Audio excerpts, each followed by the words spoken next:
আসসালামু আলাইকুম ভিউয়ার্স, আমি ফাতেমা মনি বলছি। সবাই কেমন আছেন? আশা করি সবাই আল্লাহর রহমতে ভালো আছেন।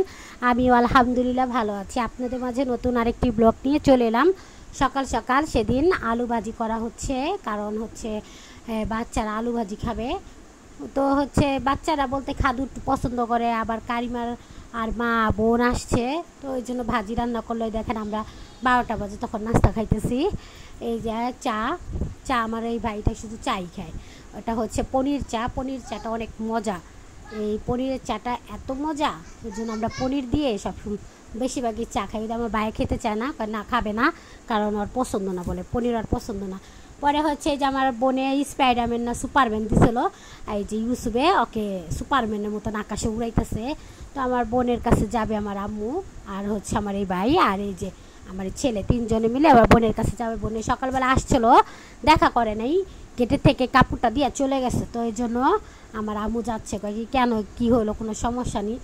আমরা হচ্ছে তো রাত্রেবেলা মানে সন্ধ্যার পরে একটু মার্কেটে গেছিলাম চাঁদনি চকে, আমি আর হচ্ছে আমার বোন আর এই যে আমার ছেলে, তিনজনে মিলে। ও আবার মুসাও ছিল সাথে, কারণ আমরা একটু চাঁদনি চকে গেছি আমার বোনের এর মেয়ের জন্য ড্রেস কিনবে। যে এই কাপড়টা পছন্দ করছি, এই কাপড়টা হচ্ছে লনিসে, দাম চেয়েছিল 2200 টাকা, তো আমি আবার 1500 টাকা বলছি, দেয়নি।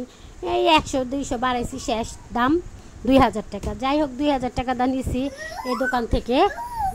এই কাপড় কেনার আগে আমরা আরেকটা দোকানে গেছিলাম, ওই দোকানদারের কাপড় একটু ধরছি, মানে জাস্ট খালি হাতে একটু নিছি। কয় কি না, কাপড় ধরে না, আমাদের কাপড় ব্যথা পায়। তো ওনাদের কাপড় যদি ব্যথা পায় তাহলে কিনবো কেন? মনে করছে আমরা বরখা পরে গেছি, তো কাপড় আর কিনবো না। যাই হোক গা, এই যে কিছু কিছু দোকানদারদের জন্য মালিকের অনেক লস হয়, এবার বুঝতে পারলাম। মালিকে থাকলে তো এই কথা বলতে পারতো না, তাই না? আমরা এই দোকান থেকে কিনে নিলাম, লোকটা কি সুন্দর ভালো ব্যবহার করলো। কয় কি না, আপনারা কাস্টমার, আপনারা দেখে শুনে নিতেই পারেন, স্বভাব সমস্যা নেই, কারণ আপনারা এত কিনবেন। আর আসলে কি আমরা বরখা পড়ে গেছি, তো তাই আমাদেরকে এরকম গুরুত্ব দেয়নি। আমরা এখন কেনাকাটা করে তারপরে আমার বোনে বললে কি চলো আমরা একটু খেয়ে নিই। এই যে আমাদের লালবাগে পাফিন রেস্টুরেন্ট আছে, এখানে চলে আসলাম। আমার বোনে মাঝে মধ্যেই আমাদেরকে রেস্টুরেন্টে নিয়ে খাওয়ায়। তো হচ্ছে বলে কি খাবা, তো মুসা আবার কি বলতেছে, নুডলস খাবো। আমি কিন্তু আচ্ছা ঠিক আছে, তুমি দেখো আর কি কি পছন্দ হয়। ও দেখতেছে, আমি আবার কই কি থাক ভিডিও করে নিই, দেখতে থাকি কি কি আছে। এখানে অনেক কিছুই আইটেম পাওয়া যায়। আর এখানটা আমার ছেলে অনেক দুষ্টামি করতেছে, বোতল দিয়ে খেলা করতেছে। এই যে এগুলো পাওয়া যায়, অনেক সুন্দর মজা, সুন্দর সুন্দর আইটেম আছে, আর অনেক সুন্দর পরিবেশটা, এখানে বসে বাচ্চাদের জন্য ভালো লাগে। তারপরে হচ্ছে আমরা কি করলাম, অর্ডার দিয়ে দিছি, এমনি আমরা দেখতেছি কি কি আছে এখানে। আর আব্দুর রহমানে তো এখানে এসে অনেক খুশি।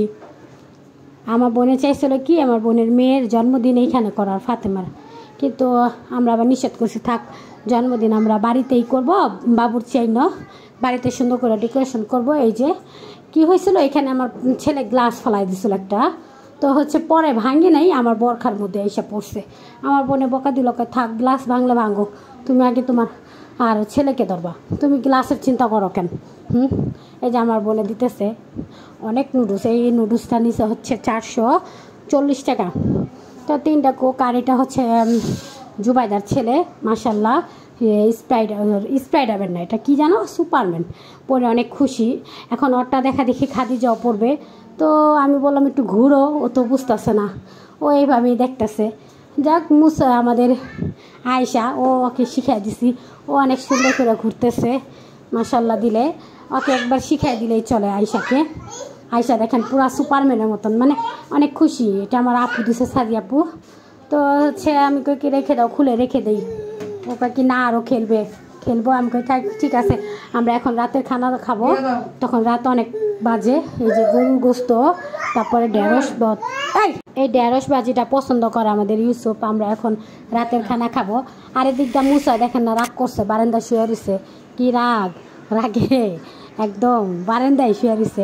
আম্মু বলছে যা বেশি বাড়াবাড়ি করলে বারান্দা যা শুয়ে পড়।